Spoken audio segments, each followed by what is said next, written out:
आहे कला श्रीमुख केते कहिबी तो आगे मोहरी दुख। आहे कला श्रीमुख केते कहिबी तो आगे मोहरी दुख। मो जीवने खाली दुख लेखा अछि। मो जीवने खाली दुख लेखा अछि। लेखा नाही केबे कपाळे सुख केते कहिबी तो आगे मोहरी दुख। आहे कला श्रीमुख केते कहिबी तो आगे मोहरी दुख।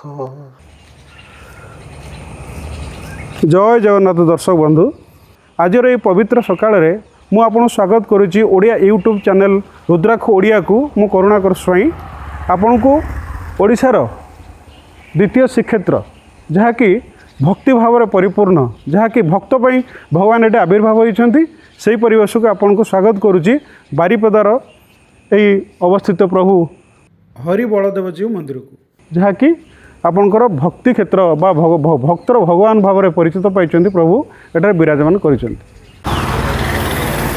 जय जगन्नाथ। अनुमान करा जाए 1575 मसीह वैद्यनाथ महाराज वैद्यनाथ भंज ये मंदिरटी को अत्यंत श्रद्धार सहित निर्माण करते, कारण वैद्यनाथ महाराज से मानकर पाट मंत्री मानक नहीं जाइथिले श्रीक्षेत्र दर्शन करने।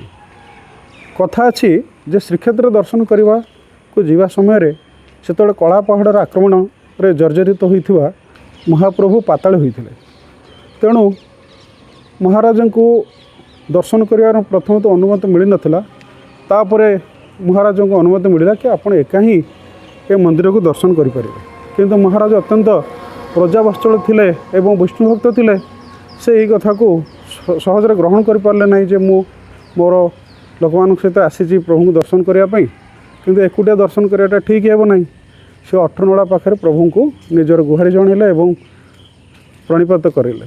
प्रभु भक्त वत्सल भक्तर मनोवांछा पूर्ण करने निर्देश देले कि तू गोटे काम कर, तू जाइकी बारिपदा ठारे गोटे मो पे गोटे भव मंदिर तैयारी कर।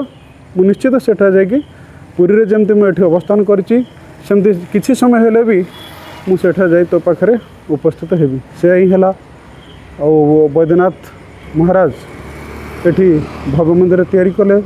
पुरातन कारिकर्य परिपूर्ण यही मंदिरटी अत्यंत मनोलोभा, अत्यंत हृदयस्पर्शी एवं दर्शनभिलाषी लोकों को जेपरी मृत्यु संजीवनी देला परी अनुभव कराए। सेबेठारु पाखापाखि 500 वर्ष हेलाणी एठी प्रभुंकर पूजार्चना चली। जमती पुरी रे विभिन्न प्रकार पूजार्चना हुए से भाई भाव में एठी पूजार्चना करा जाए। वर्षर विभिन्न पूजा पर्वणी संगे संगे एठार मध्य रथयात्रा 3टी रमणीय रथरे अनुष्ठित हुए, जहाँकि सर्वजन विदित एवं सर्वजन आदृत। ये देखु 3टी रथ एठारे किछि दिन पूर्वर बाहुड़ा यात्रा सरी प्रभु बर्तमान निज आस्थान विजय करछंती, किंतु रथ मान दंडायन हो भक्त मानकर मन को जिणुचंती। जय जगन्नाथ दर्शक बंधु, आम बर्तमान द्वितीय श्रीक्षेत्र बारिपदा धाम आम एठार पहुँची अच्छु। आउ महाप्रभु को महिमा गुणगान जहाँ भी कले कम पड़ो, तथापि आम पूजक महाशय पाखे बर्तमान उपस्थित अच्छे। से बर्तमान प्रभुंर आविर्भाव, प्रभुंर गुणगान, प्रभुंर विभिन्न प्रकार पर्वपर्वाणी जहाँ सब पालन हुए से विषय टिके समय धारणा देवे मु अनुरोध कर। जय जगन्नाथ। मु श्री कामेश्वर त्रिपाठी श्री श्री हरिबलदेव महाप्रभु विजय बारिपदा जगन्नाथ मंदिर पूजा पंडा से मासी मु आपको पचार चाहूँगी जे प्रभु ये केते वर्ष आविर्भाव होती? यार गोटे स्वतंत्र इतिहास रही आज्ञा आपन जानी पूर्व काल ओडिशा नथिला राज्यर नाम ओडिशा 3टा राज्य को नहीं होता गोटे होता उत्कल गोटे थिला कलिंग गोटे थिला कोशल उत्कल राजा गढ़ थिला जाजपुर तापर कटक है कटक जो दुर्ग अच्छी किंतु मयूरभंज जो आज देखुन गोटे जिला ये पूर्व स्वतंत्र गोटे राज्य थिला मयूरभंज राज्यर से महाराजा चाहती बैद्यनाथ भंजदेव ये 1500 शताब्दी कथा 1560-65 पाखापाखि से महाराजा जड़े विष्णु भक्त थे प्रजावत्सल थे हृदयवान व्यक्ति थे सी महाप्रभु को दर्शन करने निमंते पाट पटुआर नहीं सैन्य सामंत सहित पुरी अभिमुखे यात्रा करते किंतु सेतबेले कला पहाड़र आक्रमण पर महाप्रभु माने पाताली होता एवं सर्वसाधारण को दर्शन वंचित था आप कहते जगन्नाथ जो पुरी जगन्नाथ कला पहाड़ आक्रमण में जर्जरित हो पाताली होते से समय एठिकर राजा पुरी के दर्शन करने आज्ञा किंतु से प्रकार गजपति अनुमति देले नहीं जे जदि दर्शन करेंगे केवल महाराजा जी दर्शन करेंगे प्रजा मैंने कि दर्शन करें ना तेणु महाराजा को हृदय को बहुत बाधिला जे मुझे राज्यर राजा मो सहित प्रतिनिधि माने प्रजा माने आसछन्ति भक्त माने आसछन्ति जे मु एकुटिया दर्शन कले मते ठीक लागबनी तेणु से अभिमान भरा ही महाप्रभु को 18 ठाले अधिया पड़ते और प्रार्थना करते से पुरी रे सी समय रे केते दिन रहणी करते सेमती किछि से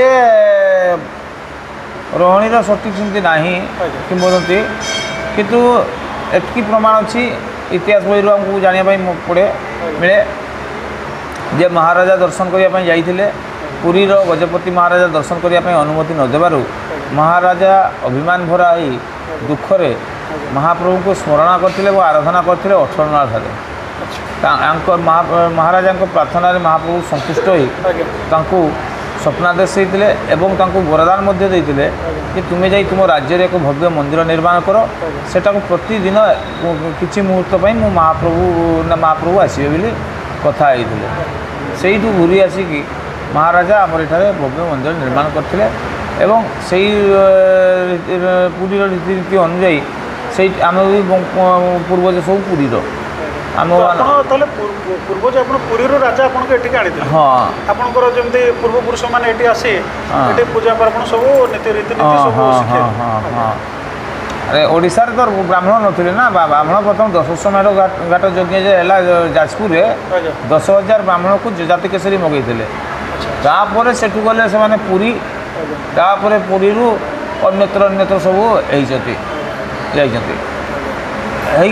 ये मंदिर निर्माण कले राजा आम मान से अणैले अणई स्थापित कले आमको जमीबाड़ी सब खंजा करते पूर्वपुरुष मानूपर ये महाप्रभु को रीतिनीति जो भाव हुए से अनुकरण पुरी जमी प्रभुकर रीतिनीति हुए ये रीतिनीति हुए हाँ पुरी वर्षक 12 मास भर जमी कहते आम ओडिया ये वर्षक 12 मास 13 जात्रा ये प्रभुकर जानी यात्रा सब कौन प्रभु को जानी यात्रा भितर ये सब रकम यात्रा हुए जो 12 मास 13 पर्व अच्छी 12 मास 13 पर्व सारा ये अनुष्ठित होता है ए मुख्य पर्व हूँ महाप्रभुंर स्नान यात्रा और गुंडीचा यात्रा तत्सहित महाप्रभुंर दल यात्रा चंदन यात्रा अभिरा पूर्णमी आपणकर दमनक चतुर्दशी दयनाचरी आपणकर रहिले दशहरा जो जो कार्यक्रम सब रही महाप्रभुंर से सब समस्त कार्य अनुष्ठित होता है जमी प्रभुंर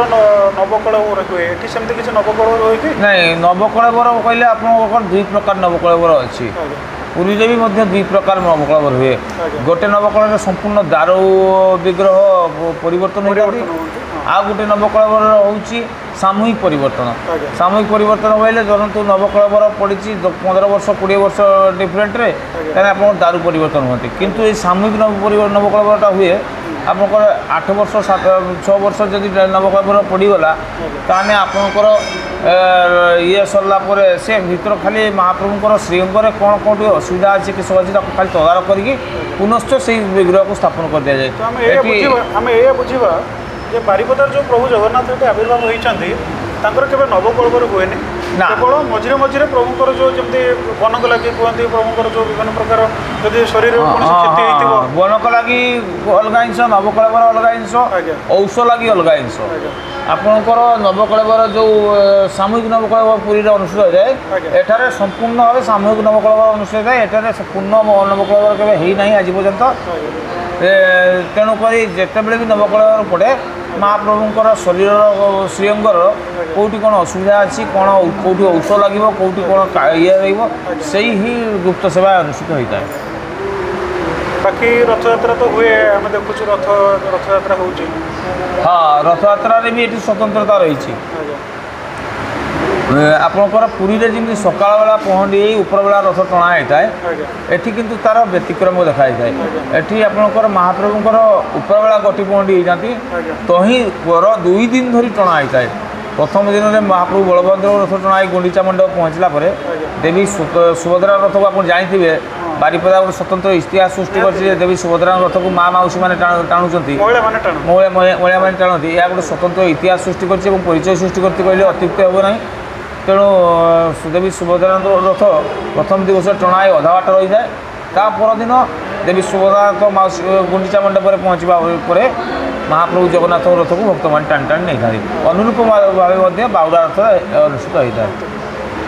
ପ୍ରଭୁଙ୍କର ଦିନଚର୍ଯ୍ୟା ଯେମିତି ବିଭିନ୍ନ ପ୍ରକାର ଯେମିତି ଭୋଗ ଏସବୁ ଜିନିଷ କେମିତି କ'ଣ ଲାଗେ? ଏ ମହାପ୍ରଭୁଙ୍କ ନିକଟରେ 3 ଧୂପ 5 ଅବକାଶ ଯେଉଁଭଳି ଅନୁଷ୍ଠିତ ଅବକାଶ ସେଇଭଳି ହୁଏ, କିନ୍ତୁ ମହାପ୍ରଭୁଙ୍କ ପ୍ରସାଦରେ ବ୍ୟତିକ୍ରମ ଦେଖାଯାଏ। ପୁରୀରେ ଯେଭଳି ଅଭଡ଼ା, ଡାଲି, ବେସର, କାନିକା, ସାକର, ଖଟା, ମହୁର ଏହିସବୁ ଆଦି ଅନୁଷ୍ଠିତ ହୋଇଥାଏ, ମହାପ୍ରଭୁଙ୍କର ବାରିପଦାରେ ସ୍ୱତନ୍ତ୍ର ପ୍ରସାଦ ବୋଇଲେ ଆପଣଙ୍କର ଅନ୍ନ, ଦଳା ଖେଚୁଡ଼ି ଅନୁଷ୍ଠିତ ହୋଇଥାଏ।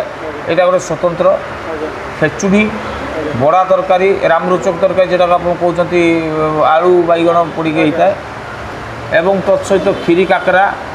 ଏହା ବାରିପଦାର ମହାପ୍ରଭୁଙ୍କର ଆରିସା ପିଠା ଭୋଗ ଗୋଟେ ସ୍ୱତନ୍ତ୍ର ଆରିସା ପିଠା ଯେଉଁଟା ସେଇଟା ସ୍ୱତନ୍ତ୍ର ପରିଚୟ ସୃଷ୍ଟି କରିଛି ଆରିସା ପିଠା ଭୋଗ। ଏବଂ ସବୁଠୁ ନିଆରା ହେଉଛି ମହାପ୍ରଭୁଙ୍କ ନିକଟରେ ବାରିପଦାରେ ଯେଉଁ ଅନ୍ନ କି ପ୍ରସାଦ ବ୍ୟଞ୍ଜନ ସବୁ ପରସା ହୋଇଥାଏ ମହାପ୍ରଭୁଙ୍କ ନିକଟରେ, ଏଠି ସବୁ ଶାଳପତ୍ର ଖଲି ଦନା ବ୍ୟବହାର ହୋଇଥାଏ। ଏଠି ମାଟି ହାଣ୍ଡି ବ୍ୟବହାର ହୁଏ ନାହିଁ। ଏଠି ହଣ୍ଡା, ପିତ୍ତଳ ହଣ୍ଡା ବା କଂସା ବାସନରେ ସବୁ ରୋଷେଇ ହେଇ ମହାପ୍ରଭୁଙ୍କୁ ଶାଳପତ୍ର ଖଲିରେ ଶାଳପତ୍ର ଦନା ଇଏରେ ପରସା ଯାଇଥାଏ। ତେଣୁ ମହାପ୍ରଭୁଙ୍କ ବିଷୟରେ ଯଦି ଆମେ ଆଲୋଚନା କରିବା ତ ଦିନ ସରିଯିବ, କିନ୍ତୁ ସରିବନି। ତଥାପି ନନା ମହାଶୟଙ୍କ ମୁହଁରୁ ଯାହା ଆମେ କିଛି ସମ୍ୟକ ସୂଚନା ପାଇଲୁ ଆମେ ଧନ୍ୟ ହେଲୁ। ଆମେ ନିହାତି ଆପଣଙ୍କୁ କହିବା ଯେ ଭଗବାନ ସମସ୍ତଙ୍କର ମଙ୍ଗଳ କରନ୍ତୁ, ଆଉ ସର୍ବଜନ ସୁଖାୟଚ ସର୍ବଜନ ହିତାୟଚ ଆପଣମାନେ ଆଶୀର୍ବାଦ ବାଣ୍ଟି ଚାଲନ୍ତୁ। ଏବଂ ମଣିଷ ଜନ୍ମ ନେବ, ମୃତ୍ୟୁ ହେବ, ଏ ତ ଚିରାଚରିତ ପ୍ରଥା। ପ୍ରଭୁ ଥିବେ, ଏମିତି ସବୁବେଳେ ଥିବେ, ଦୁନିଆରେ ଏମିତି ଥିବେ, ଆଉ ଭକ୍ତମାନଙ୍କୁ ତାଙ୍କର ଆଶୀର୍ବାଦ ବାଣ୍ଟି ଚାଲିଥିବେ। ଏବଂ ଭକ୍ତମାନେ ବିଭିନ୍ନ ପ୍ରକାର ମନୋକାମନା ନେଇ ପ୍ରଭୁଙ୍କ ପାଖରେ ସମର୍ପିତ ମନୋଭାବରେ ଆସିଲେ ନିହାତି ଦେଶର, ସମାଜର, ମଣିଷ ଜାତିର ମଙ୍ଗଳ ହେବ। ଜୟ ଜଗନ୍ନାଥ, ଜୟ ଜଗନ୍ନାଥ, ଜୟ ଜଗନ୍ନାଥ। ସେ ତ ଭକତ ଭାବରେ ବନ୍ଧାରେ, ସେ ତ ଭକତ ଜୀବନ ଧନ। ସେ ତ ଭକତ ଭାବରେ ବନ୍ଧାରେ, ସେ ତ ଭକତ ଜୀବନ ଧନ। ତୁ ତାକୁ ଭାବିଲେ ସେ ତୋତେ ଭାବଇ, ସିଏ ତ ହୃଦ ଚନ୍ଦନରେ ଉଣା କର ନାହିଁ ମନ। ସେ ତ ଭକତ ଭାବରେ ବନ୍ଧାରେ, ସେ ତ ଭକତ ଜୀବନ ଧନ।